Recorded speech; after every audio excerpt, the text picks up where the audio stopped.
So under forms, we have form creator. Our forms are basically made up of groups and questions.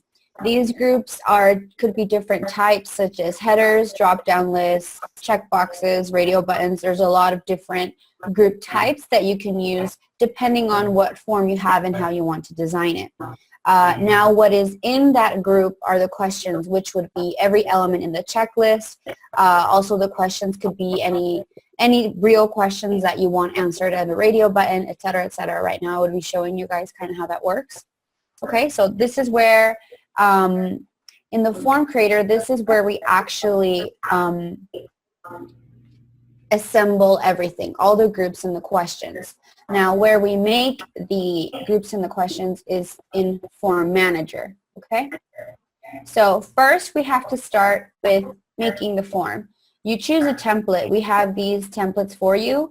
Normally, I would use a blank template just so I can design it the way that I would like to, but we would be giving you guys templates where it's already for any future forms that you would like to do, apart from the ones that I'm going to make. Now, here's where you would name your form, what display name you would like it to have. This display name shows on the iPad as well, and any description that you would like to add. So we can do test description. Then you would just upload it. It's really easy. And here you have it. And if you want to go back and edit it, you just click the pencil, or if you want to delete it, you click the trash can. Now here in the middle tab, we have form groups. This is where you make each group. As you can see, there are already groups in here because of the form that I already made. Okay. Now here, when you click on this drop down, you can look at all of the types of groups that we have. I'm going to go ahead and look at one really quickly. We have one for the headers, which I normally use this one. So I'm just going to copy and paste this so you guys can take a look at it, how it looks. We also have the option of when you make the group, you can click on this eye here so that you can see how it looks like. Okay? So that's one example. Another example would be the radio buttons that we have. We have up to 3 options. So it would be 2 radio buttons, 3 radio buttons. We also have, we all have different options. It all depends on how you want to design it. So normally what I would do is I would look at the original form and then, well, since I'm already familiarized a little bit with what group types we have and stuff, I would plan out, oh, okay, so with this, I'm going to make a header. With this, I can make 2 text areas as well as 2 stuff like that. So that's what I normally would do.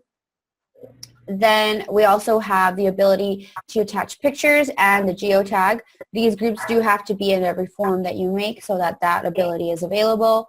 We can also have 3 drop-down lists as well as 2 or 1 where we can reference either a list, a matchup table, a SQL reference table, or an app query. So each drop-down list could be referenced to different stuff. So continuing on other stuff that we can do in the forms, we also have auto user where wherever we want the operator's name or whoever is logged in, that would automatically be put in, as well as auto date and time. So it is just about how you want to design it and what is available here. There's a lot of new group types that are really cool, that are really easy to use. Okay, so after you make the group, for per se a checklist, what we would use are like radio comment. So if we if we do this, so you always have to put a group name so that you can identify it in the system. Okay, the group name is very different. It's just how to identify it in the system. What really shows on the form would be main header, subheader, etc., etc. So if I just put this like this so you guys can get an idea of how it looks like. As you can see, there's something here that says question preview. So say this was a checklist. Every element in that checklist would have to be a question for it to pop up. So where we make the questions are here, form questions. What you put in form question is just to identify it in the system, and what actually shows is the display name. Okay, yeah, so this is where you can pull data from the database depending on what you would like. It would be just a query or a choosing a source type where you would have to make a table, but it's really easy, okay? So after you make the form groups and the form questions, if we go back to the main menu, in Form Creator is where we actually assemble everything. So if we click on the form that I already made, as you can see, we have all of the groups on this side. And here you can also have a preview of what you're looking at. For me, I designed this based on what I saw here, whatever I thought would look better. You guys, I was waiting for you guys so you guys can tell me what you guys think.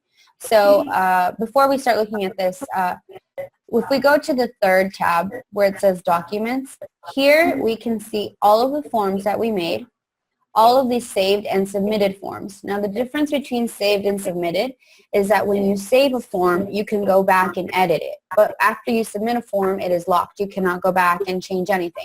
So what we encourage during operation hours is all of the pre-ops, all of any form that you would like to use. We encourage you guys to tell the operators to submit them so that way it's locked and they can't mess around with it. Now here, if we click on the form that I made, if you guys want to give me your opinion, if you want me to change anything, name it different. I just based myself off of what I saw here.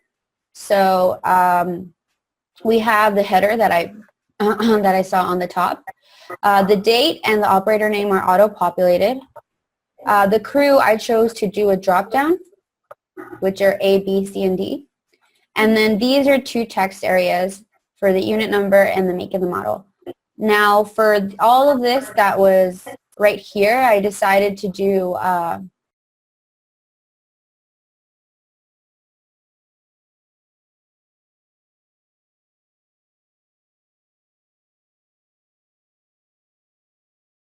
any changes or deletes, we change in Form Creator. If we go to the light vehicle, form, sorry. Now, as you can see here, we have the groups. I know which ones are which, so we can go ahead and go here. So if we click on that, if we click on this, we can see what group is which, and it'll take me there. So here, to be able to delete it, all you click is on this box, and you go down, and you just delete it. And it's not there anymore. Same thing with this one. Now, if we want to change what this says, we have to check what group it is. I named it Hours Text. So we're going to go back to Form Manager. And in Form Groups, look for that. If you click on the pencil, that's where you can edit it, and here's where you change what it says. So change it to odometer start, right? Yeah. Okay. So after you do that, you just update it here, and it's going to show that in the normal document. So let's go back to the documents and look at the form. Oh, I can go ahead and change the header right now too, sorry. So there we have this, and the other two aren't showing. So let's go ahead and change also the header.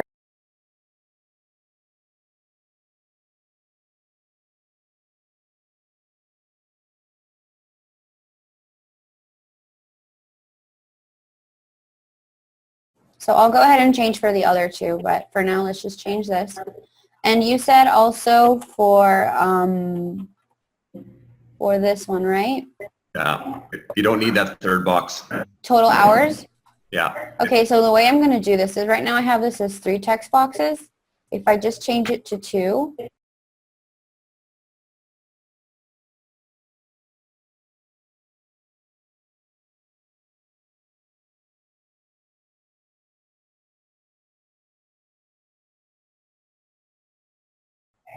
It's pretty awesome. It's pretty user-friendly, eh? yeah, it's really easy to use. Once you get the hang of it, like right now, I go pretty fast because I'm used to doing it, but once you guys start using it, it's really user-friendly.